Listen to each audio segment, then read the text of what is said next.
Hello friends, welcome to economics classes.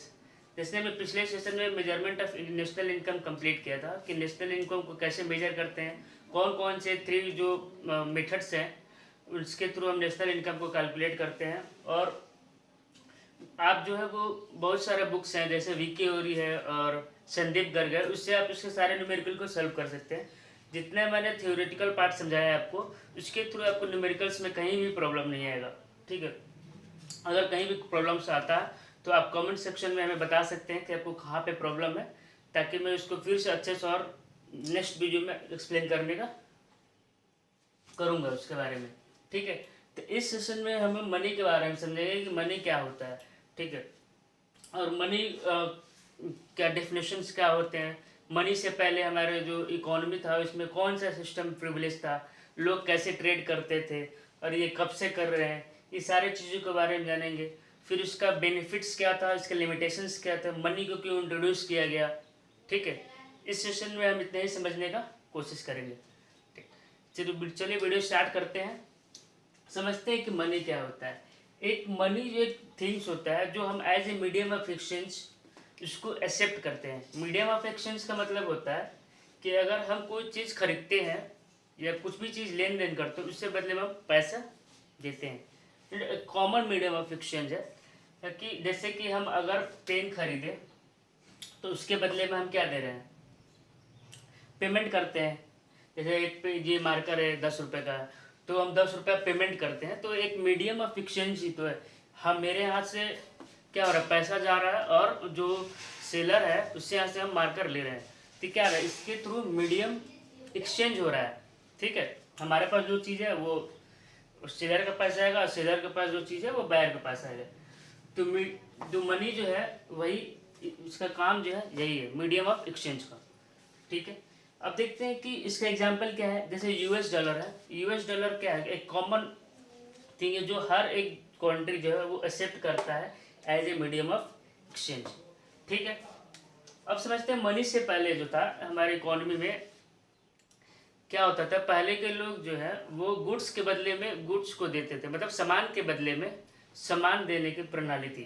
ठीक है, अगर हमारे पास, तो उस समय क्या होता था, जैसे किसी के पास अनाज होता था, ठीक है, तो अगर उसके क्लॉथ्स का ज़रूरत है, अगर कपड़ा का ज़रूरत है, तो वह क्या करता था, अपना चावल को उस आदमी को खरीदता था, खोजता था कि जिसको कपड़ा का ज़रूरत हो। ठीक है, समझ लीजिए जैसे एग्जांपल के थ्रू कि मुझे अगर कपड़ा चाहिए तो मैं उस आदमी को खरीदूँ, सर्च करूँगा, खोजूँगा जिसको जिसके पास कपड़ा हो, और जो दूसरा आदमी है अगर उसको चावल का ज़रूरत है वो उस आदमी को खोजेगा जिसके पास चावल हो।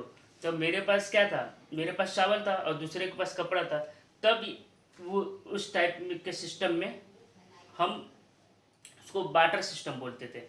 ठीक है, जहाँ पे गुड्स के बदले गुड्स को एक्सचेंज किया जाता था। ठीक है, तो ये बहुत ही मुश्किल था उस समय के, क्योंकि इसमें डबल कोइंसिडेंस ऑफ वांट्स को होना बहुत ही ज़रूरी है। मतलब जो हमको चाहिए वो दूसरे के पास हो और जो दूसरे को चाहिए वो मेरे पास हो, तभी ये जो है एक्सचेंज हो पाएगा। ठीक है, तो बैटर सिस्टम वही था कि जहाँ पे गुड्स के बदले में गुड्स को एक्सचेंज किया जाता था, और इसको हम दूसरा नाम बोलते हैं C2C इकोनॉमी। C2C इकोनॉमी मतलब कॉमोडिटी टू कॉमोडिटी इकोनॉमी, कि गुड्स के बदले में गुड्स को यहाँ पे एक्सचेंज किया जाता था। ठीक है, तो एक्सचेंज के दौरान बहुत सारा प्रॉब्लम होता था। अगर मान लो किसी के पास हॉर्स, ठीक है, और उसको और चावल चाहिए, और जो दूसरा है उसको घोड़ा चाहिए और एक को चावल चाहिए, तो मान लो मेरे पास चावल है, ठीक है, और मुझे घोड़े की ज़रूरत है, तो जो दूसरा होगा घोड़ा, उसका घोड़े का तो वैल्यू तो ज़्यादा है ना एज कम्पेयर टू राइस, तो एक प्रॉपर वैल्यूएशन भी नहीं हो पाता, तो उसमें भी प्रॉब्लम होता था। क्योंकि हाँ, हॉर्स को तो डिवाइड नहीं कर सकते ना, उसे काट तो नहीं सकते हैं। समझ में आ रहा है ना आपको? तो इसलिए इस इकोनॉमी में बहुत ज़्यादा ही लिमिटेशंस थे। ठीक है, वैसे ये जो सिस्टम है ये बहुत पहले से चलते आ रहा था। जब हड़प्पा सिविलाइजेशन था उस समय भी ये सब देखा गया। मनी के भी कुछ कुछ देखे गए थे वहाँ पे, बट ज़्यादातर उससे पहले से भी ये कमोडिटी टू कमोडिटी चलता था, गुड्स के बदले में गुड्स को एक्सचेंज किया जाता था। अब हम देखते हैं कि ड्रॉबैक्स क्या थे बार्टर सिस्टम का, ठीक है, और लिमिटेशंस क्या थे, इसको क्यों हटाया गया। तो सबसे पहला जो है डबल कोइंसिडेंस ऑफ वांट्स का था। डबल कोइंसिडेंस ऑफ वांट्स का मतलब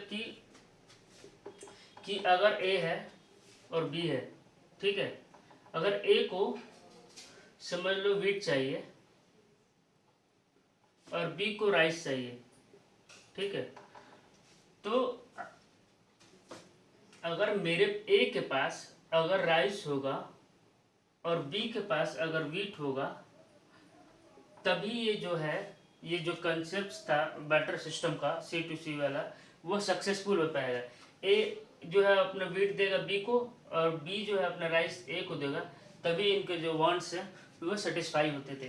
तो ऐसे खोजने में बहुत ज़्यादा वक्त लगता था, बहुत ज़्यादा टाइम लगता था, ठीक है। और अगर ये डबल कोइंसिडेंस वांट्स नहीं हुआ तो एक्सचेंज नहीं होता था। तो ये सबसे बड़ा इसका डिमेरिट्स था, ठीक है। दूसरा, lack of common unit of value. Lack of common units of value का मतलब हुआ कि जैसे मैंने आपको घोड़े का एग्जांपल दिया, तो कोई लिवलीहुड्स है, तो इसमें क्या है, अगर आपके पास राइस है और दूसरे के पास घोड़ा, तो हम कैसे कंपेयर कर सकते हैं कि एक राइस का मान लो 1 क्विंटल जो है वो घोड़े के वैल्यू के बराबर होगा, या जो दूसरा कार है तो उसके वैल्यू के बराबर होगा। तो इसमें भी एक प्रॉपर मेजर वैल्यू नहीं मिल पाता था। लेकिन मनी के आने से ये कि सारा का सारा चीज़ जो है वो in the term of money हो गया। जैसे ये मार्कर है, ये इसका वैल्यू किस चीज़ में है, मनी के टर्म में है। अगर इसी का अगर चावल के फॉर्म में रहता है कि अगर तुम 1 केजी चावल लगो तब हम मार्कर देंगे, तो वैल्यूएशन में प्रॉब्लम होता, ठीक है। प्रॉपर वैल्यू नहीं लगा पाते, कॉमन वैल्यू नहीं लगा पाते। तो सब दूसरा जो है इसका बैटर सिस्टम का लिमिटेशन ये था कि एक कॉमन यूनिट ऑफ वैल्यू नहीं था, ठीक है। तीसरा है difficulty of the future payment और कंट्रैक्चुअल पेमेंट। डेफर्ड पेमेंट का मतलब होता है जो भी फ्यूचर पेमेंट है उसको हम डेफर्ड पेमेंट के नाम से जानते हैं, ठीक है। मतलब कि अगर हमें फ्यूचर में कुछ पे करना हो तो हम नहीं पे कर सकते थे बैटर सिस्टम था उस इकोनॉमी में, क्योंकि कुछ बहुत सारा चीज़ पेरिशेबल होता है जो तुरंत खराब हो जाता है, तो हम उसको स्टोर भी नहीं कर सकते हैं, ठीक है, हम उसको रख नहीं सकते, खराब हो जाएगा। तो फ्यूचर पेमेंट करने में बहुत ही प्रॉब्लम होता था, ठीक है। लेकिन इनके मनी के केस में ऐसा कुछ नहीं है, मनी को कितनों हज़ारों सालों तक रखेंगे उस पर कोई इम्पैक्ट नहीं पड़ेगा, ठीक है। इस कारण से मनी को इंट्रोड्यूस किया गया। फिर difficulty of store of the value.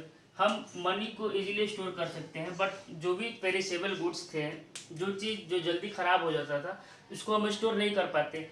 तो डेफर्ड सिस्टम जो बैटर सिस्टम था उसमें भी ये स्टोर ऑफ वैल्यू का बहुत ही प्रॉब्लम था कि किसी चीज़ को हम स्टोर नहीं कर पाते थे। और जो पांचवा है ट्रांसफ़र ऑफ वैल्यू, कि जैसे हम मनी को इजीली ट्रांसफ़र कर देते हैं, ठीक है, बट उस समय जो था जो बार्टर सिस्टम था, तो उस समय ये प्रॉब्लम बहुत ही ज़्यादा था कि हम किसी चीज़ को वैल्यू को ट्रांसफ़र करने में प्रॉब्लम होता था, ठीक है। ये भी बहुत बड़ा एक लिमिटेशन है ये बैटर सिस्टम का, ठीक है। कोई भी चीज़ का लिमिटेशन होता है तभी कोई नया चीज़ आता है। तो जब बैटर सिस्टम में ये पांचों लिमिटेशंस थे, इसी को ओवरकम करने के लिए हमने मनी को इंट्रोड्यूस किया था कि मनी क्या होता है। मनी जो है वो डबल कोइंसिडेंस ऑफ वांट्स को ख़त्म कर दिया। आप किसी के कहीं भी जाइए, आप मनी के थ्रू कुछ भी चीज़ खरीद सकते हैं। एक कॉमन यूनिट, हर चीज़ का जो वैल्यू जो है वो एक मनी के टर्म में दिया हुआ है, कोई भी चीज़ है दुनिया का, ठीक है। फ्यूचर पेमेंट करने में कोई दिक्कत नहीं है, ठीक। आप कब आज पे करना है, कल पे करना है, जब भी पे करना है हम मनी के थ्रू इजीली पे कर सकते हैं। बट उस समय कमोडिटी के केस में ऐसा नहीं था। स्टोर ऑफ वैल्यू हम इसको इजीली स्टोर कर सकते हैं, कितने दिनों तक किसी को ख़राब नहीं होने वाला। बट कमोडिटी के केस में ऐसा नहीं था, वो ख़राब हो जाता था और हम वैल्यू को ट्रांसफ़र इजीली कर सकते हैं मनी के थ्रू, बट कमोडिटी के केस में नहीं था। ये कुछ बेसिक कंसेप्ट था मनी के बारे में। अब हम नेक्स्ट वीडियो में देखेंगे कि टाइप्स ऑफ मनी क्या होता है और मनी सप्लाई इकोनॉमी में कौन करता है, ठीक है, उसके बारे में समझेंगे। उसके बाद हम बैंकिंग के बारे में समझेंगे कि बैंकिंग क्या होता है, कैसे इन्फ्लेशन डिफ्लेशन को आरबीआई कंट्रोल करता है, गवर्नमेंट का क्या रोल होता है, क्रेडिट को कैसे कंट्रोल किया जाता है, क्रेडिट रेशिंग क्या होता है, उसमें बहुत सारा कंसेप्ट है, उसको समझेंगे। ये एक छोटा सा बस टॉपिक था तो मैंने इसीलिए इसको बना दिया, ठीक है। नेक्स्ट वीडियो में हम देखेंगे कि टाइप्स ऑफ मनी क्या होता है और मनी सप्लाई क्या होता है, ठीक है। इस वीडियो में बस इतना ही। Thank you so much.